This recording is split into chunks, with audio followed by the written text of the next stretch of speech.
ગુજરાતના ઇતિહાસમાં સૌપ્રથમવાર 5,85 લાખની કિંમતનું પ્રતિબંધિત કોબરા સાપનું ઝેર એટલે કે વેનમ એની સાથે 7 ઈસમોને જે છે એ એસઓજીની ટીમે ઝડપી પાડ્યા છે અને એની જાણવાજોગ દાખલ કરી છે અને ફોરેસ્ટ વિભાગ આની અંદર જોડાયું છે અને આ વેનમ જે છે એ લેબના ટેસ્ટને અંતે સાબિત થશે તો ત્યારબાદ જે છે ફોરેસ્ટ વન અધિનિયમ સંરક્ષણ અધિનિયમ મુજબ ગુનો દાખલ કરી અને આગળની કાર્યવાહી કરવામાં આવશે. હકીકત એવી છે કે જે એક અમદાવાદનો વ્યક્તિ છે જેનું નામ છે ઘનશ્યામ સોની, આરટીઓ સર્કલ સામે અમદાવાદમાં રહે છે અને તેણે જે છે એ બરોડાના પ્રશાંત અને મકરંદ આ બંને જે વ્યક્તિ છે એને આ વેચવા માટે આપેલું અને પછી બરોડાના 4 વ્યક્તિઓ સુરતનો જે મેરેજ બ્યુરો ચલાવે છે જેનું નામ છે મનસુખભાઈ અંબાભાઈ દિનૈયા અને એને ત્યાં આ લોકો વેચવા માટે આવેલા અને 9 કરોડમાં જે છે એ ડીલ પાકી થયેલી અને એ વેચવા માટેનો પ્રયત્ન કરતા હતા. એ દરમિયાન જ તે એસઓજીની ટીમે આ 7 આરોપીઓને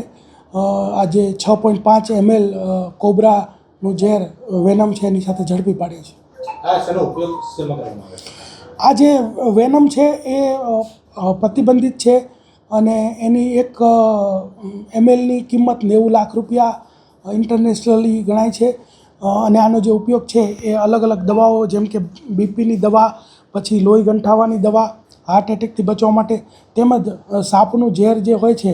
એ ઝેર સાફ કર્યા પછી તેના ઉપચારની અંદર એન્ટી વેનમ તરીકે પણ આનો ઉપયોગ થાય છે અને મોટી જે રેવ પાર્ટીઓમાં હોય છે કે અમુક લોકો જે છે સ્નેક બાઇટ અથવા સાપના ઝેરથી નશો કરતા હોય છે તો આવી રેવ પાર્ટીઓમાં પણ આનો ઉપયોગ થતો હોય છે. જે ઘનશ્યામ સોની છે જે વોન્ટેડ છે જેણે આ બરોડાના જે 4 વ્યક્તિ છે એને આપેલું ને એમાં એક એડવોકેટ પણ છે અને આ જે છે ઘનશ્યામ પકડાશે ત્યારબાદ આપણને ખબર પડશે કે આ લોકો ક્યાંથી લાવેલા હતા. અત્યાર સુધીમાં કોઈ એવું જાણવા મળેલું નથી. એવું કોઈ જે પકડાયું છે એમાં સુરતના આ પાર્ટીને લઈને કોઈ કનેક્શન હોય કે અત્યારે એવું હતું કે જે બરોડાના 4 લોકો છે અને જે